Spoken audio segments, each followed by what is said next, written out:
Hi, I'm John. I'm Riz. I'm Brad.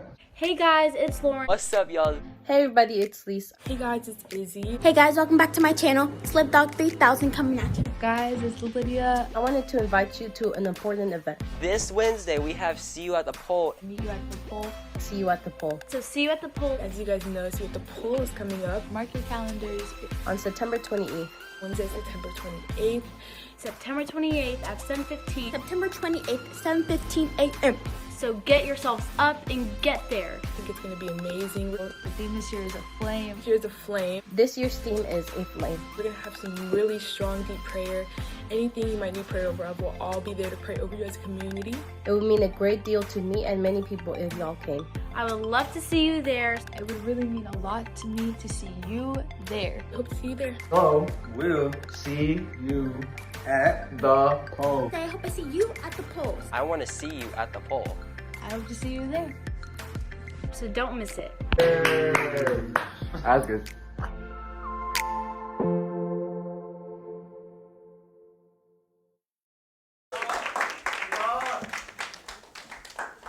Okay, so today, like Lucas said, I'm talking about comparison.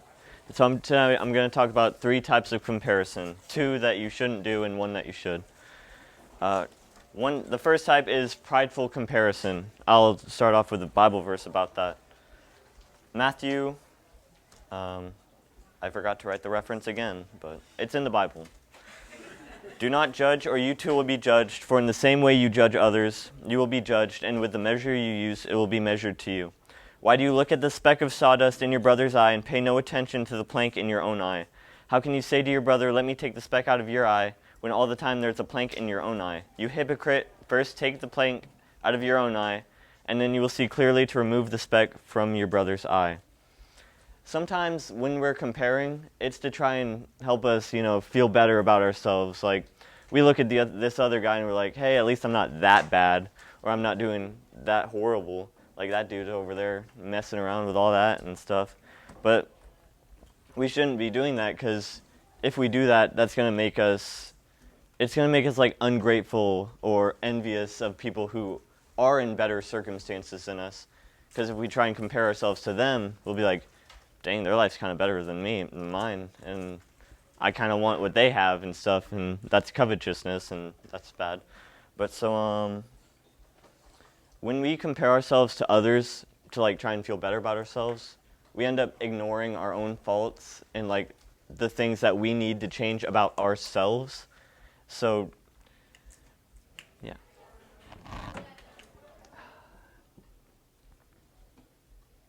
And also, when we're comparing ourselves to others, and they're one of the people that we compare to feel better about ourselves, it's like we don't want that person to improve, because that's where we feel good about ourselves, because like we're better than them. If they start doing better than I am, then I'm not going to like that, and I'm going to feel bad. So I kind of want that person to stay at the level they're on right now. And so it just leads to a whole bunch of bad circumstances and situations, because you shouldn't even be trying to find joy in other people. You should be trying to find joy in the Lord, because happiness is based off your circumstances, but joy, true joy is based off God, and He is never changing. So if you can find your joy in Him, and He never changes, you're going to be, for the most part, eternally joyful. So my next type of comparison I'm going to talk about is, I didn't really have a word for it, so I just called it depressing comparison, because it's depressing when you compare yourself like that. So I'm gonna tell a little personal story about myself. When I was in middle school and definitely early high school years, I used to compare myself to my friend Lucas a lot, because like he was like so popular and cool, and like, or at least I thought he was so popular and cool, and like everybody loved him. He got all the girls, and so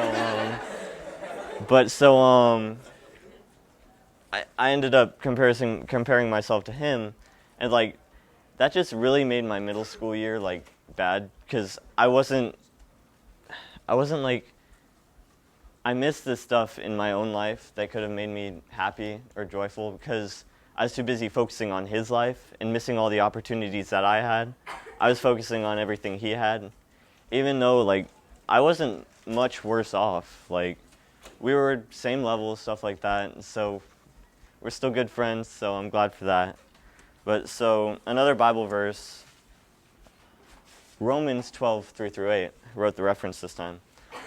For by the grace given me, I say to every one of you, do not think of yourself more highly than you ought, but rather think of yourself with sober judgment in accordance with the faith God has distributed to each of you. For just as each of us has one body with many members, and these members do not all have the same function, so in Christ we, though many, form one body, and each member belongs to all the others. We have different gifts according to the grace given to each of us. If your gift is prophesying, then prophesy in accordance with your faith. If it is serving, then serve. If it is teaching, then teach. If it is to encourage, then give encouragement. If it is giving, then give generously. If it is to lead, do it diligently. If it is to show mercy, do it cheerfully. When you compare yourselves to others, you miss out on your own personal role you have to fulfill as a member of the body of Christ, or even like just as a person if you're not saved. Then if you're comparing yourself to others, you're not focusing on your own strengths. You're focusing on your weaknesses, and you're like, this part of me isn't as good as that part of them. Even though you're stronger in this part than they are in that part. And it's like, you have to focus on your own strengths. So, because each person was made for a purpose, and each person has their own strengths and abilities that other people might not have. Just like the hand can't see, that'd be creepy. But like, I'm not as well, I can't think of anything, but you know what I mean. Someone is better at something than someone else, but each person still has their own strengths in certain areas that other people don't. So you got to focus on your own strengths instead of comparing yourself to someone else where they're strong in that and you're not strong in that.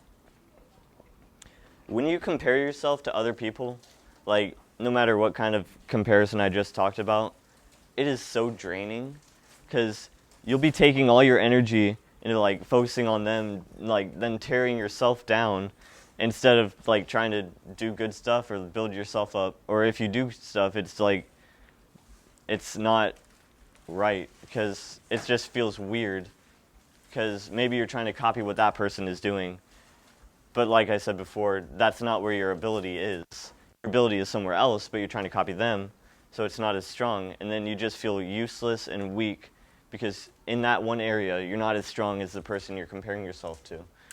And so when you focus all your efforts into trying to compare yourself to other people,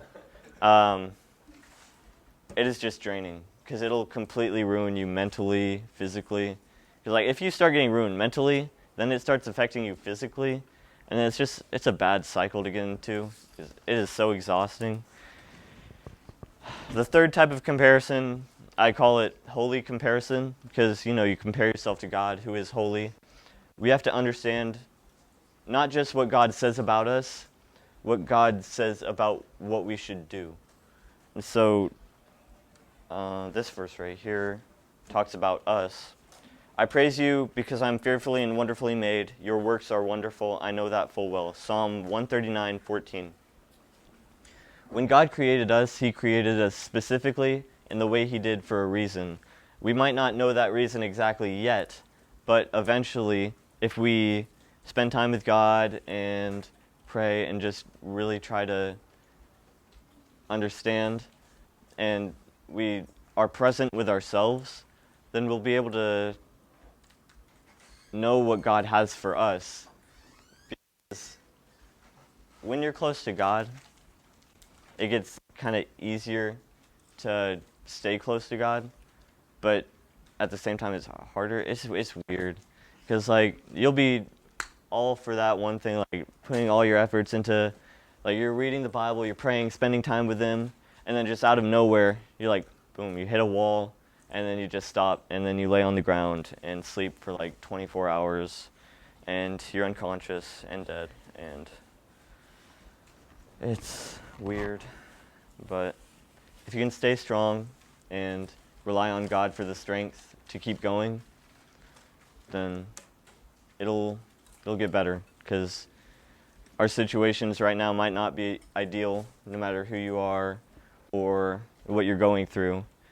no one is going to be in the ideal situation unless, they're in heaven. But if you rely on God, eventually those less than ideal situations become a little easier to deal with. And are you serving God at the best level that you can? Because in order to feel fulfilled, like your life has purpose, you have to be actually working towards the purpose you're meant to do, which is to glorify and serve God. If you're not doing that, then life just kind of feels meaningless and like you're just going through the motions. And I get into that routine a lot because sometimes my relationship with God isn't where it should be because I backslide, I mess up. But when I compare myself to God, I realize how insignificant I am. But that's not a bad thing because you also realize how amazing God is.